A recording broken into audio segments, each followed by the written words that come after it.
I don't think the amount of money they make and the amount of profits they make vis-a-vis the student athletes and the coaches and stuff is appropriate. But you were telling me it's been like this since, I think you said the 60s, right? Like the NCAA, in my opinion, it's never been for the student and athlete. Yeah. It's an organization. They have policy and procedures, and they can hide behind and say the presidents voted on it. Yeah. I would say 99% of the presidents had no idea of what they actually voted on. Yeah. So they take and then interpret that vote. Yeah. They put in the bylaws, and they can change the bylaws at any time in a room, i.e. Danny Marino. Yeah. At that time, when Danny was in high school, they arbitrarily, it wasn't voted on by the body of all the universities, they arbitrarily changed the rule that if you signed a baseball contract, you could not be on a football scholarship. Really?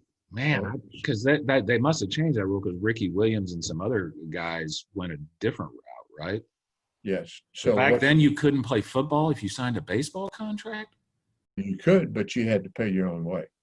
Gotcha.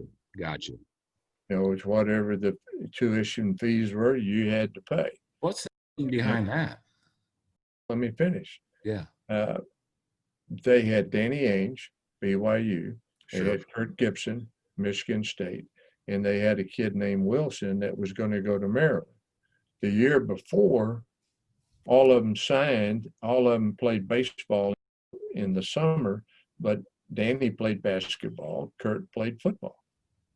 And the same person that gave Michigan State the permission, all of a sudden was one of the people of the NCAA that interpreted it. If you signed a major league contract, you were a professional, therefore you could play football, but you had to pay your own way.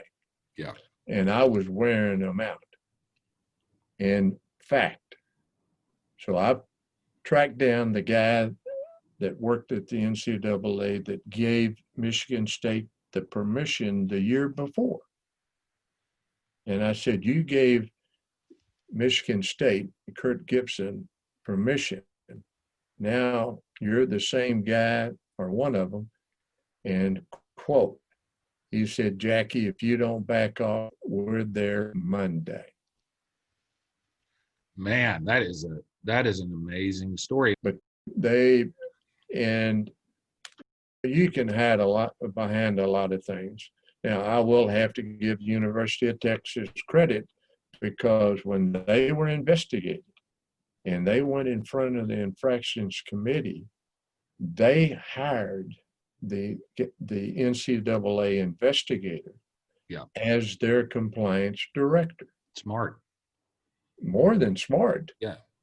You know, you get a slap on the wrist that way. Yeah.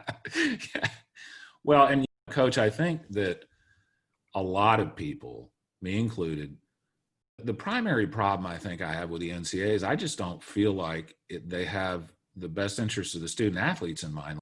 If they were totally focused on the student athletes and that was it, that would be one thing. But I just don't get that sense really at all. When you can look at these instances like when Johnny Manziel was at A&M and they're literally selling A&M jerseys on NCAA websites. I have a problem with that. I'm sorry. If you go back, the Final Four, if you took the mid-court section, those were all their tickets, their freebies, their entertainment. Yeah. If you push, they're not going to give it to you. Of what their parties that they have, the gifts that they give away, the entertainment they do, how much that would be at the Final Four, it probably would be enough to pay all the kids in the Final Four a stipend of $100 or $200 a month forever. Yeah. And back then, their parents were in row J when they had the mid-court section.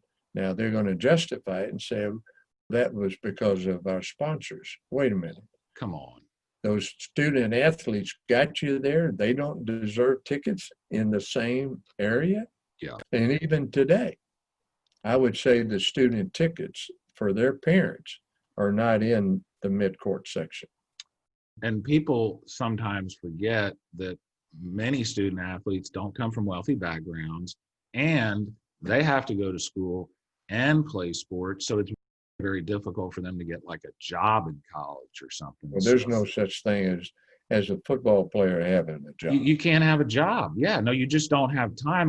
Playing college sports, football especially, and going to school is you just don't have any extra time at all. And so we take kids that don't have a lot to begin with, and then they have no income, and they're making hundreds of millions of dollars a year for the NCAA, and then we put their parents in the bleachers, in the cheap seats. That just doesn't seem right. There's 24 hours a day. If you take 4 hours for football, you got 20 left. Yeah.